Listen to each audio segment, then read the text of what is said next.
another day, another soup. Bali, ang lulutuin ko ngayon ay ang long boiled soup. Ito yung Chinese traditional herb soup. Bali, ito yung mga ingredients. Goji berries, pork, lean meat, at ito yung corns, dried corns, dried lotus balm, at ito yung bamboo stick or bamboo mushroom ang tawag nila. So, bali guys, 2 hours nalulutuin ko ito in a slow fire. So, tara, umpisa na natin. Bale, una, iboboil ko muna itong pork bago iluto para maalis yung mga saba-saba, para malinisan na rin guys, matanggal yung amoy. So bali lulutuin ko siya ng 5 minutes lang guys. So bali magpapakulo na rin ako ng tubig dito ko ilalagay yung soup guys. Kumukulo na yung tubig. Ilagay ko na lahat yung mga ingredients. Pagsama-samahin natin guys. Yan. Matigas ito. Mahirap lutuin.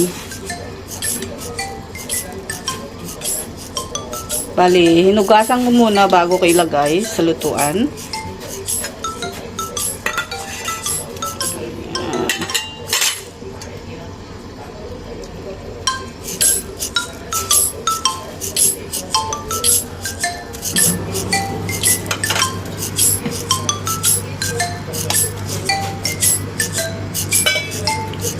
Hayaan muna natin kumulo mga 20 minutes bago natin hinaan yung apoy. So, bali nakaset siya sa malaking apoy. 20 minutes guys. Tapos ilagay natin sa maliit na apoy. So, ayan. 20 minutes nang nakalipas. So, pwede ko nang hinaan guys. So, iset natin sa slow fire. So, ayan.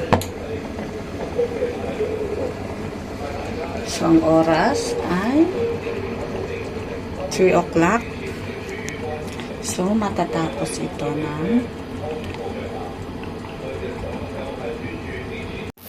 so, ayan guys.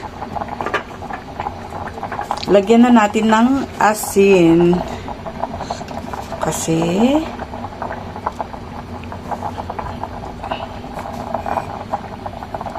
konti lang. So, okay na siya, guys. O, lutong-luto na.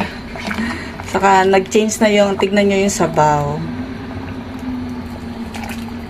So, maghigop na tayo.